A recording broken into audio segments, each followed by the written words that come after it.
Riverside.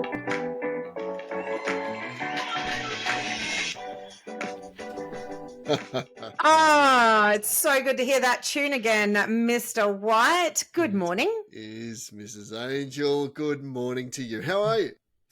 I am good. We've been off the air for a few weeks. We have been off the air. Missed your little face. But it's been a big start to the term. There's been a bit of travel. There's been a bit of sickness. There's been a bit going on for both of us. But we're back. We are back and raring to go for the second half of the final term of the year if you're in the Southern Hemisphere. Yeah, exactly. In the Northern Hemisphere, dig deep, my friends. The weather is dreary. We've been there. And but here in the summertime, heading into the summertime, it feels like it's summertime in Queensland. It's well into the 30s. Wow. You can see from my brown skin that I'm enjoying the sunshine and 30s. In the 30s. Yeah, it's only spring, but yeah, bring on the summer months. Absolutely. I was very surprised that Melbourne only got to 19 degrees today because it did feel like 27. It really did feel like a beautiful day. And look, it was a beautiful day. It didn't feel like it was, it felt a lot warmer than they said it was. Yeah, okay. Maybe it was because, and this is just a maybe, today's Halloween and I did dress up in the gorilla suit today. And look, it can get a bit sweaty in there. It's very, very warm, very hairy, and it's a proper suit. Like, it really is proper, except the face bit is like that cheapy sort of malleable plastic sort of thing. And it holds its shape really, really well, but it doesn't feel great. And the hands as well. And so, you put it on and it's freezing cold and then, you're pretty warm straight away. So what shenanigans? Let me into the shenanigans. There were shenanigans. So I didn't put it on at the start of the day. I let the first couple of periods go through, and then at recess, once I had a spare in period 3. So at recess, all the kids go to class, and then I thought, okay, now it's time. So I went out to the car, chucked it on, and I just walked through the staff room, didn't say anything, and I got a holy Jesus from a few people. And so, just went back to my office and just started working as you would normally do. Now, my office, it's in the middle of the Year 7 centre and it's got a glass, wall, you see in and out. And so quite a few people did the double take as they were walking past. But the best thing that I did was we've got a locker area that's sort of like a U shape and it's sort of, it's like a corridor, but it's a U shape. And so I hid at the back of that until the end of the lesson. And the kids came in to get their books for the next lesson. I jumped out and scared them. And I must admit, I overachieved. I overachieved in the scares. A few of the students were a little bit petrified. They had proper fear in their eyes, which is normally something that I don't mind seeing, but this was probably a bit much. But it was fun. It was very good fun. But yeah, definitely, fun. Particularly for you in the gorilla suit, sweating. Oh, yeah. I did take it off. It only lasted for about an hour, then I took it off and walking around lunchtime like nothing had happened. And who was that in the gorilla suit? I don't know. I don't know. And I pity the fool who put that gorilla suit on after you is all I can say. It's my private suit because no one else is going to wear it for exactly that reason. That's right. It's not a summer suit. Good stuff. That's awesome. And I'm sure is Halloween a thing for you? Not for our family. Lots of our kids really get excited about it, and I know that tomorrow. I don't get into it because I've been a teacher for so long, and the day after Halloween sucks. Actually, frankly, for a teacher, the hyper sugar come down, the late night, particularly for our kids, a change to their routine. Yeah, it's it bites you the next day, definitely. So sure. I need to be well rested and with all of the patience in the world is what I need in my soul tomorrow. Yes. I'm working on it. Hey, I've been it's been a busy couple of weeks and I have been spending a lot of time procrastinating things that I should have done. Yes. Earlier and then, dealing with some stress as a result of that. Yep. Yeah. You got any experiences with procrastination? Usually I just put it off. I try not to. I try to put off procrastination as long as I can. No, it's true. And look, no, it is. Like, I was actually coincidentally talking to my year sevens about this today, about a couple of things. Procrastination was one of them. And some of the students were saying how they find it difficult because they're told to, if something is causing you stress or concern, change your mindset, do something different so you can, stop the cycle of anger or frustration or whatever it is. And then return to the task, and hopefully it's a little bit easier. But some of them are saying that, no, we try to do that, and then the task just seems to get bigger and bigger and bigger. Yeah. Right. So we went through a few strategies with that. One strategy that I don't mind is I will look at what I need to do. And if it's something I really don't want to do, I will look at it and get my head around, or at least see what needs to be done as far as I can see in the future. Because usually what happens is the procrastination or the fear is based on not the first step. It's the second or third or fourth, I find. Mm-hmm. And so if I can see what the first couple of steps are and then change something and then leave it alone, the next day I come back to it. Often I've got the answer for what the fourth step is or should be. And so it really does teach me, and I think that the mind can actually, your brain can actually work whether you're conscious of it or not. So if you give it enough fodder to actually mull over when you're not conscious of you thinking about it, when you return to it, often you've got an insight that you didn't have previously. There is a lot to work with there, Mr. White. You're a wise man. Very, very good points. I think that so this usually happens for me when I have to write a speech or I have to do a speech, and I like to have written out my speech word for word. So I don't like to make up make it up as I go along. I don't necessarily then need it word for word in front of me. I can then take that into dot point form, but I like to think about every word that I'd like to say in a perfect world, and then but that's not, I need to probably move past that is what I need to do. But also in the meantime, when I haven't moved past that, I think exactly what you said on this occasion, I didn't just start something. I didn't just put a few ideas down. I kept it all in my head. And so then this thing just kept on getting bigger and badder, and then I got myself into a tiz over it, and I just needed to start with the first step, because I know that when I do that, exactly what you say happens. Your brain just starts to think, oh, and I should do this and I should say that, and this would, and I'm really good at then just making some notes in my phone when that happens. But because I hadn't put those first couple of ideas down and just got it started, I don't know, my brain got into a tangle about how am I going to do it. It all came together in the end.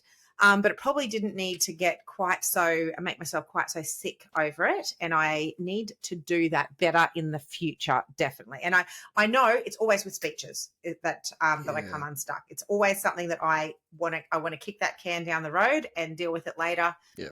But that doesn't mean I should. Just because I want to doesn't mean I should. It's an honor to get to speak in front of people, and I want to plan it out properly. One of our young teachers at school, actually, she always says that you need to say, anytime you say I have to, instead you should change the have to I get. So I get to, and then it straight away positively frames it. And it really is. It's an honor to be able to make a speech somewhere. So I need to change that thinking to I get to have this this moment and this speech. So what am I going to say during that time? Just write some notes. Just write some stuff. Do it. Put it down. You've had the honour of delivering a few speeches lately, haven't you? Yeah, it's been quite a bit. We've gone from, day one, week one, we had our amazing World Teachers Day. I want to talk a little bit about that, but it was a very big deal at our school. So there was a bit of a spotlight there, but it was good to turn the spotlight on the teachers, which was amazing. Then we went to New Zealand for a bit, but meanwhile, back at the ranch, there was a massive open day, which they needed recorded speeches. And then we came back and we had the charity dinner for MSA, of which there was a speech there. And then we've been nominated for the School of the Year, and then we were made finalists. And then there was a speech there. We didn't win. We didn't win. Spoiler alert. We didn't win. So there's no speeches there. But there's also there's awards night coming and graduations and all of those really exciting things where I get to make a speech. That's the spirit. And I'll be sure to make some notes beforehand. Yes, that's the spirit. I suppose. Yeah, that's a big one, isn't it? The end of year speech, and being principal, I would imagine you do that. I know that principal that I used to work for used to dread that day. Used to absolutely dread, and it was because of the delivery of the speech. And this person used to give speeches all the time, but for some reason, that one, it's a big one. That one speech really got to them. And I couldn't put a reason on why, because they're delivering in front of international audiences, all sorts of people. I think maybe because it's so close to home, you're delivering to the parents of the staff and the students, like everyone who's important in one room. Yes, and you are speaking to the people who have entrusted you with the education of their children. Mm-hmm. And maybe that does. I can see how that lifts a bar, and that does speak a lot for that principals. The way they see education, because they took that really seriously. Yeah, that's beautiful. They have entrusted us with the education of their child. It's a big moment, and they you get to address them and tell them and engage, which is an honour, definitely. Yeah, that's good. Yeah, they sound like a good educator. Yes. Yeah. That's wonderful. Great educator. Yeah. Well, what about okay, so I'm the same. I like to write out the speech beforehand. Okay. But I try not to concentrate on the words. I try to concentrate on the ideas when I'm delivering, having already played with the words. Yeah. Because if I focus on the words, I just get all tangled up and no good. Yeah. But I do get nervous when I public speak often. I speak publicly often. And I've got a few little techniques. I want to know, do you? Obviously, it's caused you that much. I'll put you on the spot a bit here. Yes. Yes, it's about telling a story and or techniques to. Are you saying to distract yourself from the stress, or techniques to with delivery? Yeah. So no. Well, this is what I was talking about with my students today as well. We were talking about public speaking as well, and some of them had. Well, you just try and pretend that look. It doesn't matter, and everyone's proud of you for whatever. You just do your best. You just do your best, and so you're trying to minimise the impact, or you're minimising the size of what you're doing. Yeah. And other students go, no, you've got to really pump yourself up and fire yourself up, and you can do this, and this is huge, and this is going to be great. And I thought, this is really interesting. Yeah, like kids would give. There's no middle ground. It's all either you minimise the stress or you maximise it. I thought that was really interesting. That is interesting. So what do you do? I do some breathing. So I try and manage my breathing. And a student told me a fun one today, which is blow out the candles. So you put your hand up in front of you with your 5 fingers, and you go, you hold your hands sort of a couple of feet away from you, and you sort of blow at them. But I reckon that looks kind of weird if you're sitting on the stage about to stand up and speak. You're right. But you can do breathing techniques where you slow down and you focus. Yeah. And I do that. And I also dig my thumbnail into the base of my thumb, that big muscle sort of thing there. Mm-hmm. So I dig my thumb into that. And that tends to help. And I think, I don't know if it is, it's obviously diversion, like making your brain focus on pain instead of like physical pain instead of what you're doing. But I think that can be used positively as well. I know someone who puts a peg on their ear when they're feeling overwhelmed.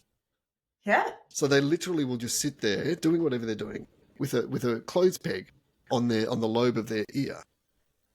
And he says that what it does is it focuses him and it cuts out a lot of the noise in his brain. Okay. Which I thought was pretty interesting. It gives him a focus on that as opposed to focus on everything. Yeah, I don't know, but once again, you would think that using pain is not a good thing, but I don't know. I think it obviously has the ability to override the And it's cycle more of so negative that thoughts in your brain. he's not getting a sledgehammer and smashing his hand with No. it, which is genuine pain. No. Genuine pain. It is just a peg on an ear, which And it's not is lasting damage. no, Yeah. exactly. What I did find at the charity dinner, I was on the table with my my colleagues, the other principals from the other campuses, and they tend, because their campuses are a fair way away from mine, they tend to think that I like I know what I'm doing. Yes. Yes. And so they've never seen me just before a speech before, and and so there was a fair bit of heckling actually, and I feel like a few of them really enjoyed watching my mini mental breakdown for it. But in some ways, the heckling did help because it was definitely a distraction. So I think that's all a distraction, Sure. which probably isn't a bad thing. But I had it written on my phone, and so my intention was to have my notes and just be able to scroll up. But then then they were all threatening to be sending me messages and making phone calls to me. Oh gosh. Yeah. And then as I was actually walking up, like one of them sent me a text message or something. Yeah, he sent me a text message. I would be shitting myself right now. Don't screw up. This is very important. Yeah.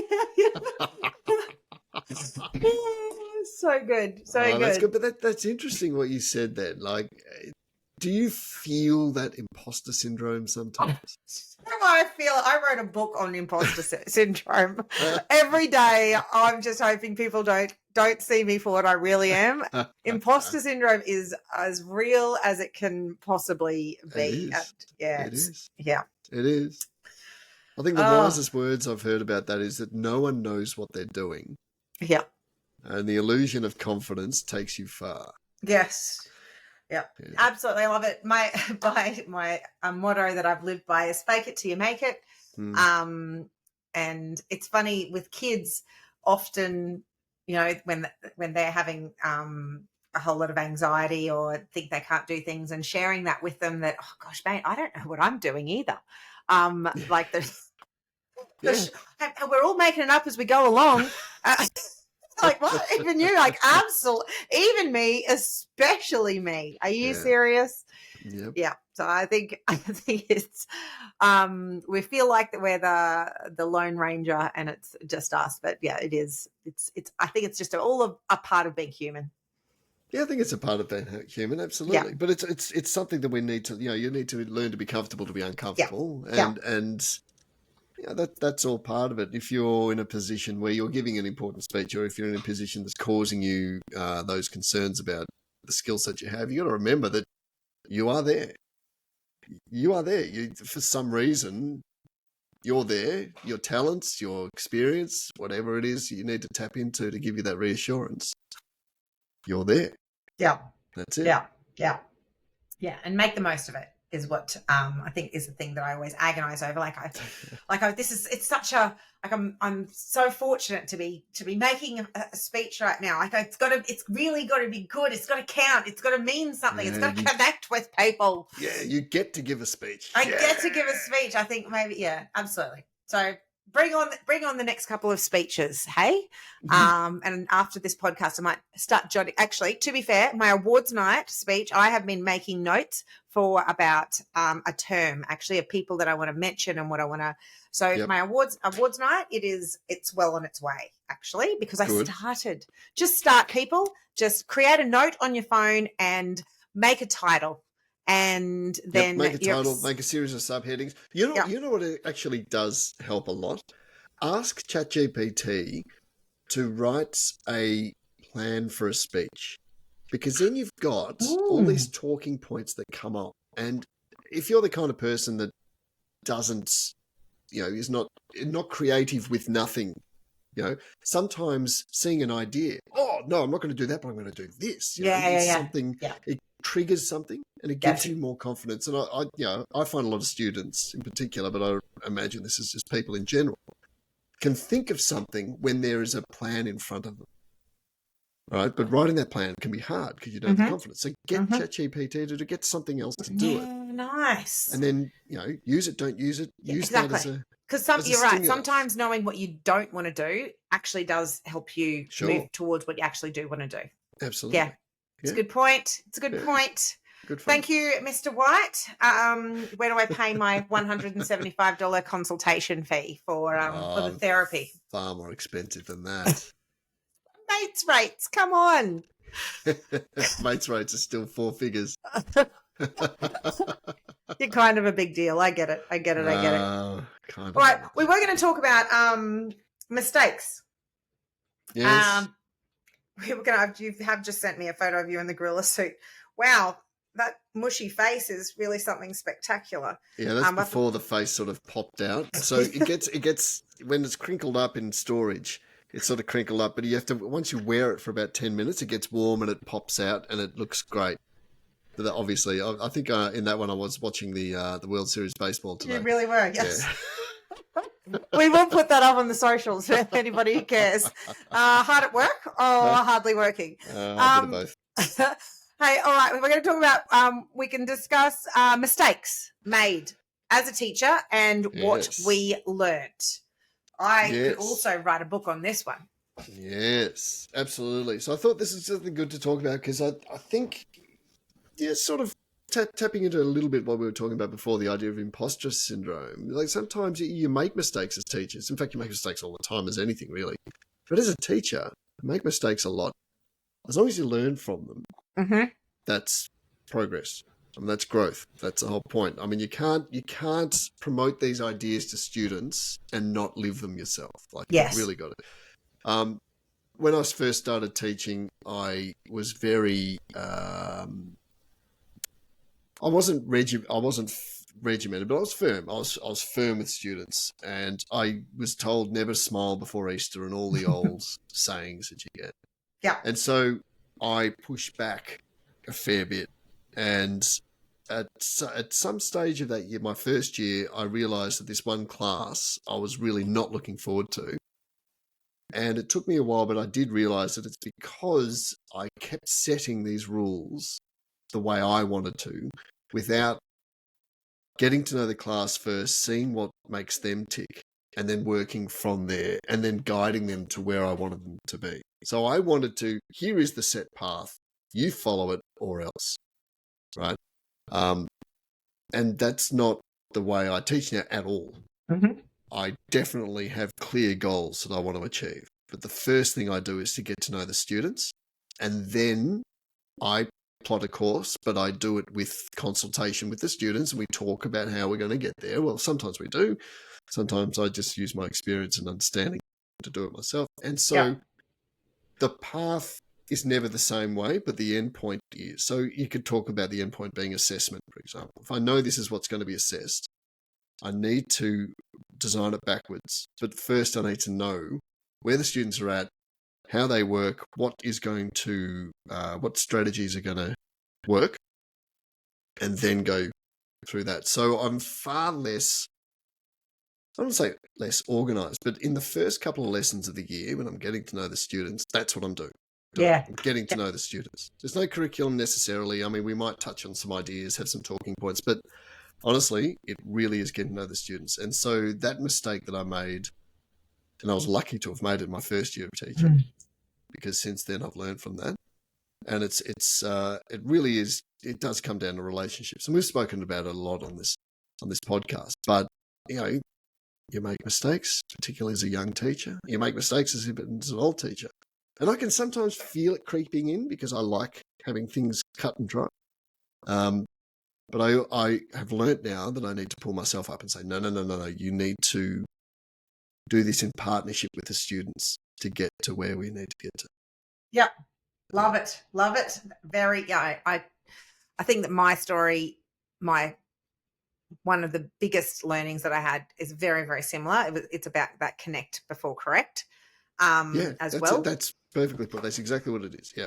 Yeah. And I was also in my first year at the school, and when I have in my classroom, I felt so I had built those relationships with the kids in the classroom, but I was a first year teacher, young female, largely my classes were going well, but when I was out on playground duty, people didn't know me and I didn't have a relationship with them. And so the trying to give corrections out on playground duty was a bit of a disaster. And on this particular day, it was an absolute disaster. And I learned my most powerful lesson. So there was a boy who was off in our out of bounds zone. So I told him to come out of there. And he didn't. And so I told him to come out of there right now. And he didn't. And so I went closer. You better get out of there right now, or else what? Honestly. Yeah, I know. Yep. And then basically, so he said to me basically, or else what? Like, lady, who are you even? Like, what are you even doing here? And I got really angry. Angry. The 3 times before I'd really started to push my button. And I knew that I was losing control of this situation. So what I did was double down on what I was already doing that was not effective.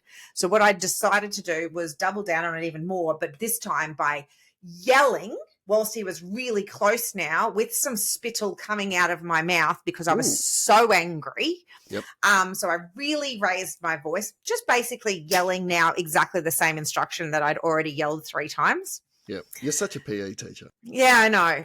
And spoiler alert, it didn't work. Oh, no way. And he didn't follow my instruction. And then what? Where do you go after you've basically totally lost your shit, yelling with a little bit of spit coming out of your mouth? Yeah. You can't connect with them after that. That moment has well and truly passed. And you've played all your cards. I'd played all of my cards in about the span of about 22 seconds, frankly.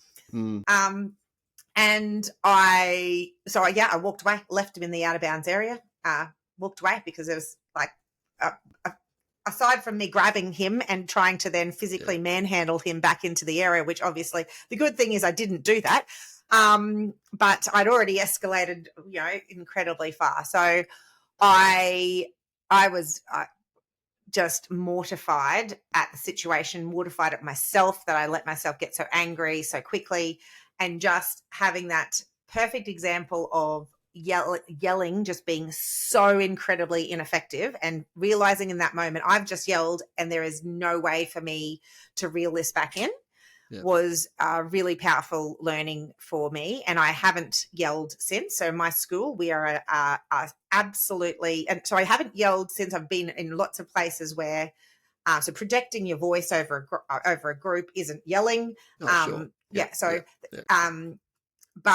in our school, there is an absolutely no yelling policy under any circumstances. Is anybody allowed to yell at the student? That is not it's a behaviour management technique that is allowed in our school. They can call for help from anyone using our WhatsApp. There's lots of different channels, but at no stage is yelling an option. And we spend lots of time on PD to teach them what to do and then what to do and then what to do. And then if you feel like this, then you need to walk away. And because yelling is so that child and I, there was always the underhanded talking after that. I didn't have the skill set to build a relationship with that student who I didn't have a relationship with before. And I actually lived in fear that child might be put into one of my classes at some stage. And I didn't know how that would go if I had to actually teach them in a classroom. So had a huge amount of learnings in 22 seconds. I had lots of learnings that came after that 22 seconds. There's never a straight line to success, is there? And there's a lot of ups and downs along the way, and lots of pitfalls that we fall in, and sometimes we do make the same mistake twice. I've made plenty of mistakes twice. Sure. But yelling, I've never lost my shit at a kid that way, because I've got that memory and how I felt afterwards. It's horrible. It just horrible. Yes. It really is. But it's important to keep this, every now and then just touch upon that, just to make sure that, yelling's not going to do anything. But it's also important to remember that students are very good at, if you be consistently nice afterwards or you try to mend. Students, like young people, are really good at that. Particularly, I would argue, young boys are just really good at forgetting any dramas you've had in the past. Yeah. All right, I know that's a gross generalisation, but I think it's a little bit. Girls tend to require a little bit more very true. Yeah. In bringing around. But the next, you can have a proper Barney with a boy, and then the next day, "G'day, Mr. White, how you going?" Yeah. It's very, very true. Actually, that is a really good point, because back then, though, I lacked the ability to take responsibility for my actions as much. You're the adult in the room. You always are the adult. Yeah. And so what I needed to do was to pull that child aside and say, "Hey, I was so out of line the other day." And back then I didn't think that would be, I definitely didn't possess the skill set to do that. And back then I would have pushed back on anybody who would have told me that would fix the problem. Yeah. I would have thought they were an idiot. And of course that's not going to fix the problem. But what I know now is just take responsibility for your actions and be real, be authentic. And hey, I lost it and I apologize for that. I was really ticked off that you were over there. But I should have found out what you were over there for first, and yelling at you, never okay to do that. So I'm really sorry about that, mate. Are we all good? Yeah. And that would have, absolutely. We would have been able to move on from that. I know, but the courage that it would take from a teacher to do that, and that goes against, I think, the old school style of teaching where the teacher's never wrong and all that sort of thing. But I really like that idea that the teacher's fallible, because it's not as if this kid's never seen conflict before as well. Yeah. And if you approach it in a way that is restorative and say, "Listen, I put my hand up here. If I had my time again, I would have done this differently." Yeah. I just really, wanted you to see that where you were was dangerous, or be honest about that. I'm just doing my job. But